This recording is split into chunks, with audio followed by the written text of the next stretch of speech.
Hi guys, so itong answeran nga problem karon is about sa radiation fields and power density. Sa problem, the sun radiates a total power of 3.86 times 10 to the power of 26 watts. If we imagine the sun's surface to be marked off in latitude and longitude and assume uniform radiation. Problem: what power is radiated by the region lying between 70° N and 80° N and longitude 14 watts and 19° watts? So, i-denote na to ang latitude as phi, then si longitude kay lambda. So, given na daan nga ang total power ni sa sun is 3.86 times 10 to the power of 26 watts. Then, ang longitude range man is 14 watts, then si 29 na siya dire sa longitude, then si latitude ano siya si 70 o si 80 na siya din nakabutang. Then pag wala ta sa fraction mo siya ang formula, delta phi times cos average latitude times delta lambda over 4 pi.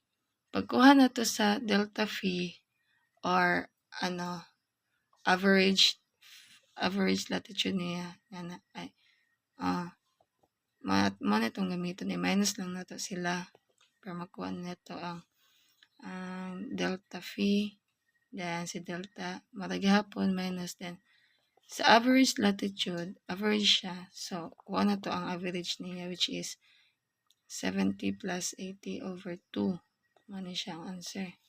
Then pag abot na to diri ato lang din siyang pang substitute dayon nato ni nga given diri so manalay nakabutan diri nga 10 pi to the power over 180 times cos 75 degrees times 15 pi to the over 180 all over 4 pi. So pag ato na siyang 8 times multiply divide, makuha din tanin niya nga fraction.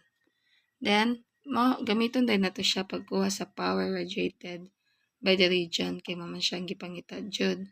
So formula niya is P region is equal to P total times the fraction.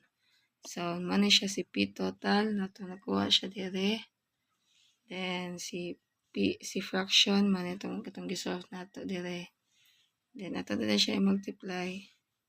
Man siya sa na total niya is 3.63 times 10 to the power of. Then sa B, kuha na po nato sa what is the power density of spherical surface 93 million miles from the sun in watts over m squared. So ang 1 mile daw kay na siya 1,609.34 meters. Then distance na to ato sa siyang i-convert into meters. So 93 million times 1,609.34 is equal to 1.496 times 10 to the power of 11 meters. Then pagkuha na to sa surface area sa sphere, ano siya itong gamitin nga formula? Area is equal to 4 pi d squared. So si distance nato na siyang nakuha, mani siya.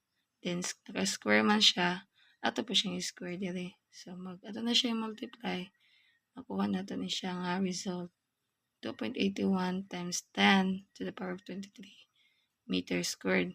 Then kuha na to si power density. Kaya ang power density gikuha nato ni si surface area, kaya ang formula ni power density kay P total over area. So si P total mo to siya sa dito sa given na daan katong si 3.86 times 10 to the power of 26 watts.